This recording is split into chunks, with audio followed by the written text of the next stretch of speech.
mileage कर लौनबा नत्रगा media दा press media दा फजब वहाई खंगलगा ngangaga madugiduna vote campaign tawni नत्रगा इमियाम gi mute asengbani haibadu hojing matam hele aduna ikoi tawum thopa thabak kanano ahana konnaina tawda thabak sina karino aduga mute am oiragadi ai common people amana ngang badum da ai ngang ba yaribra natraga common people am oigi mawong da ngang urgadi common people amaga aiga kari khenari adudi mayam sina tawbu ngamdraba thabak tawningi ba thabak mayam singdugi burden mayam polum mayam singdo miyam gi mute oijaragi na pakolo oiragi na vote khoma matamda election manifesto da natraga isa isa gi institution haibadi political parties singdugi marumda ikona vote epaga kara ibase madugi do thabak to onthoga pangthokna दमक्तनी काग्र मतुंगदा मजुगे दुम propaganda तौबा वाही वता मदुगी करी हाइतारे एखोइना ngang agi थैदुक थैजिन खरा ngang बुदुना मियाम नै खोदे पेल ओय अदु दागदी एखोइ सुंगबा चही मंगा गे बट मनुंग सिदा तसेंगना एखोइना थबक सिंग तौबा ngमद्रगदी मखंग तारकपा चही सिंगदा आइसे मियाम नै मिहुट ओइना थागलक्तबा याय अदु दागदी आई मियाम गे मिहुट ओइदिंगाइदा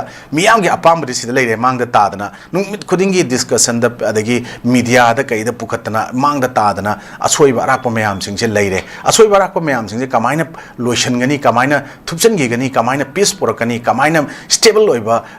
कनो गवर्नमेंट अमा कमाइन लेहनगनी पीसफुल ओइबा सोसाइटी अमा कमाइना ओइनगनी हाइबदुदा वखल कोक थादरकान कनो तौबना फै अदुना अखोइ स्वाइदा माना तौरदि आइना यादे आइना तौरदि माना यादे हाइबा पोत लैथोकांदा गवर्नमेंट दा लेमिनरगे दोइबा फैमिली ओइबा कांगुना मदुगी पोत यामना करामबा अर माना तौरगदि आइसु तौदबा यादे माना मिनिस्टर ओइबा यारा आई करिगी यारोय आइसु मिनिस्टर पामी आइसु सी पामेन आना फिबमदा चथरकबा तारगदि मदुगी पोचे कैदोंगदा डेवलपमेंट तौबा ngमोय अदुना हौजिकसी एखोइ पॉपुलर गवर्नमेंट लेरिंगाइदा यामना का हेना थबक तौबा ngमदे वारमी कैमता प्रजागी ताबीदे हाबजे हुजिकती आर्टिकल 356 इंपोज तौग्रो मतुंग सस्पेंडेड एनिमेशन लेग्रो मतुंग सिदंगसे प्रेसिडेंट रूल लेकांदा प्रजा मियामना मु हाइरे प्रेसिडेंट रूल लेबगी थोइदो कानाबा मणिपुर प्रजा मियामदा फंगद्रे हाना खरा होय इवेक्शन गुम करिगुम तौबगी खरा तौबो खरा दु नतना अतोप कैमता मदुगी चेंजेस सिंग उदे हारिबो सिंगसे मियामगी मिहुट ओरिबा नखोइना नसाना सागी कॉन्स्टिट्यूएंट असेंबली नत्रना सागी प्रजा मयाम दुगी वाकत मयाम सिंगसे तौरगे न थोखिबने तौबो ngamna होनबियो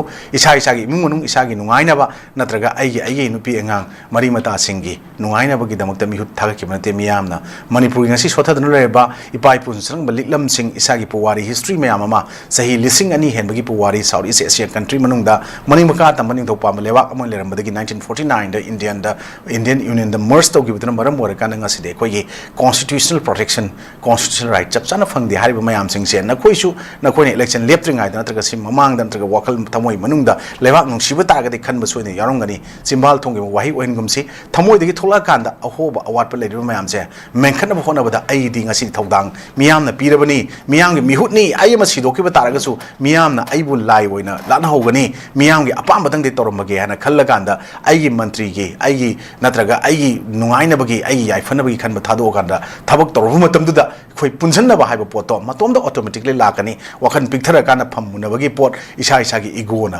मांग थारगा लेरगदी पुनसन्नबा pot ngमोय अदुगा मदुगी pot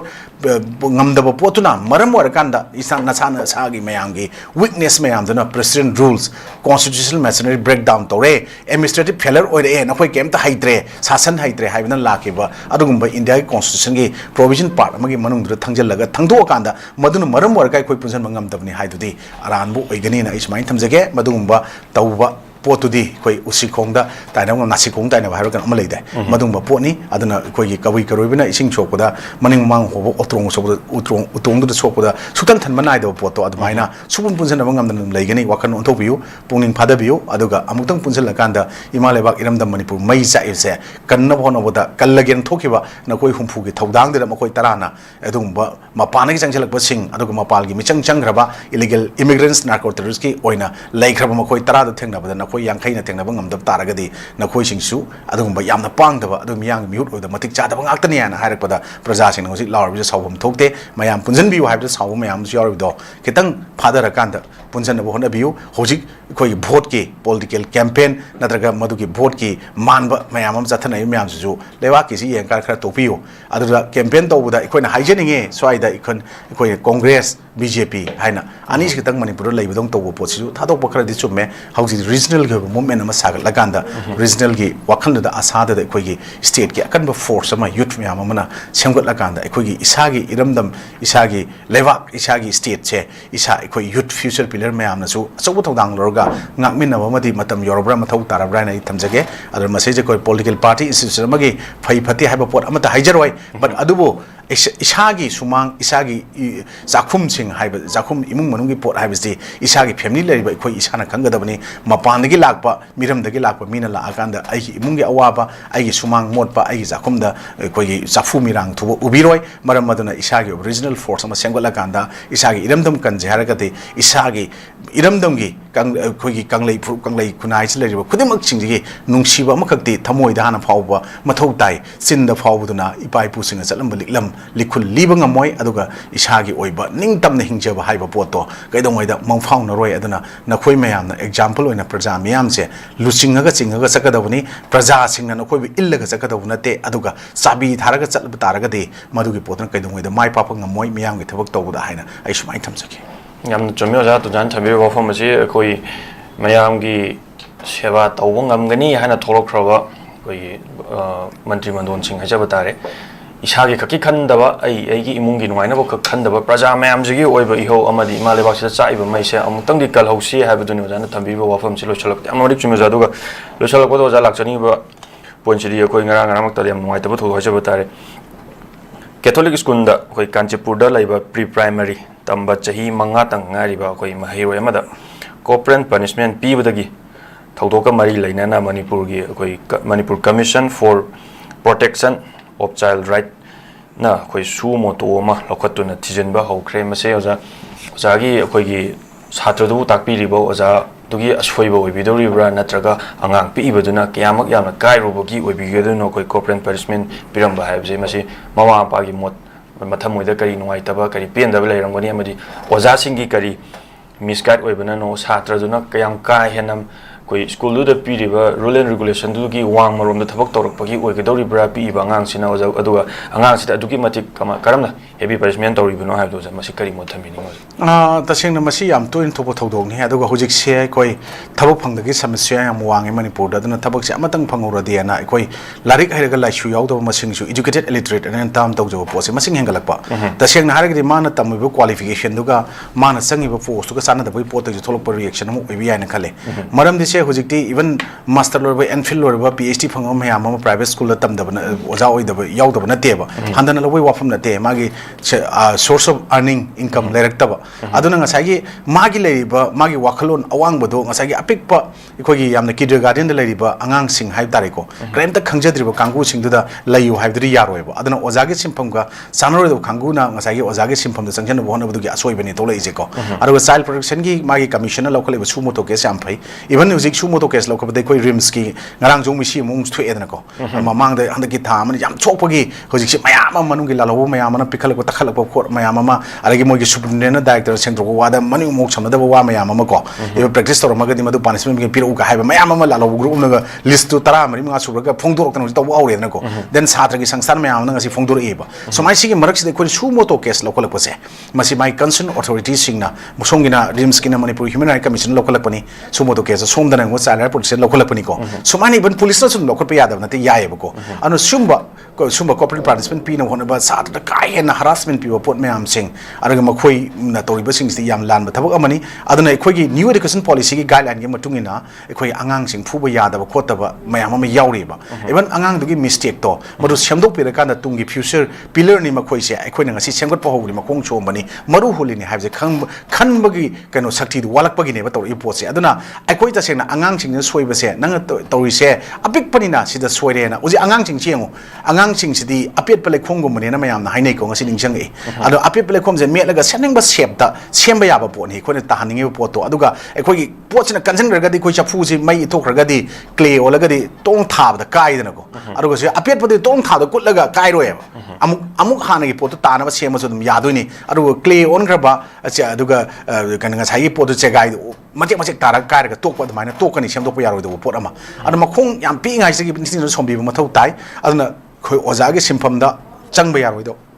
mayam ama loktok ki phai then even sining jagi keno nan rims ki protest ta MBBS tamba satra khudom ga thin law do chongna to mayam yauge madu doctor oi go yagadong de yam aggressive oi ko aduna madu short temper oi bo kanguna kamai doctor oi dino sawning na hida kapsel lati are even ji viral amo oi bine adi matung da doctor amana tat patient ama bet phukai be ko koi india manung ni manipur nate but hygienic eba poti magi profession magi job to gi matung ina magi professional ethics to nga na thabuk to ngam ba mathau tai marugi channel ka hendana haiba poni ko in hygienic system ka hendana sigi pot mayam jing si amaru oi base koi nation nama aruga society sama sama marugi phajaba good shape ta lehen ga doi pot sei ozagi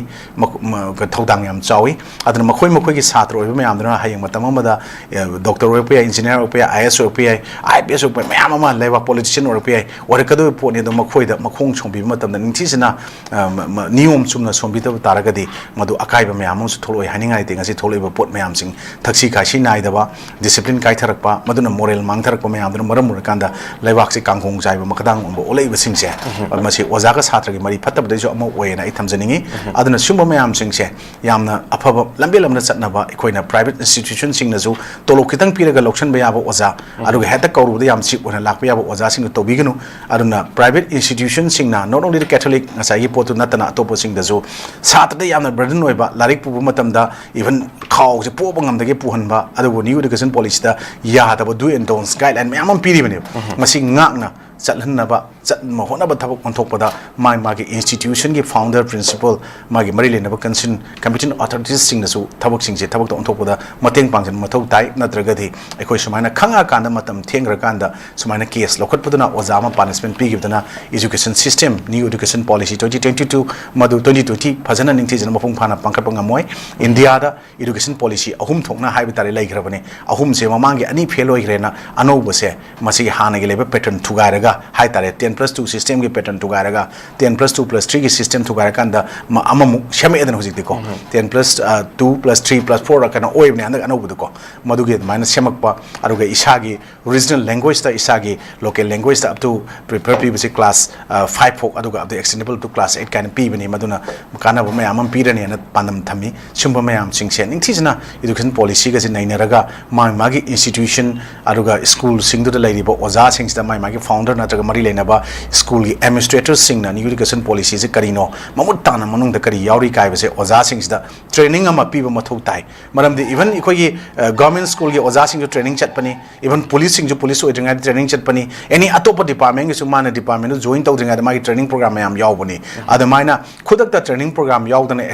experience amata mamangi leitana adum thabak tokshan ba ya base kara waidano private sector sing dani particularly private sector mark quite importance oiba education backbone of society hariba aroga nakal anigi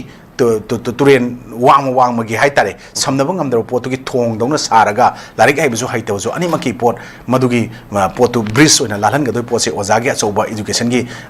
mathodang yam chaung leibani baramaduna masigi pot ya maru oina khalla kanda madugum training phangdaba aduga tasegna haigadi ningthi jana ozagi sinfam mamutan nei nadana chang oza ta oisalam bisu oisalan biganu sab chana school khara de koi thengnai oza lau matamda magi face oina ahamba face ani chu home face ka magi taseng na haigadi interview natraga magi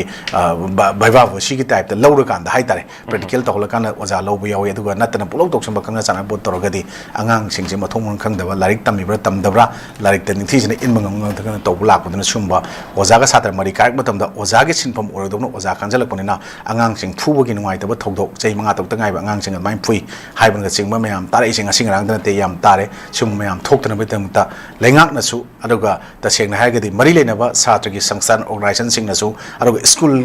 linkhat piri bantraga masumba any school ga manaba mayam ama yum da sudum tuition khang yang torogo jiti mayam ama tuition center linkhle sum le oja sing se kitang oja gi magun chenba oja gi matik chenba oja gi utpatik ya che masing khalla kan oja ohen biu natraga sum mayam thokpajana ekhoi gi mingcha thibadana tana tungi future gi adum generation mayam da su dak lehanaba masak am oyen ismai thamsaki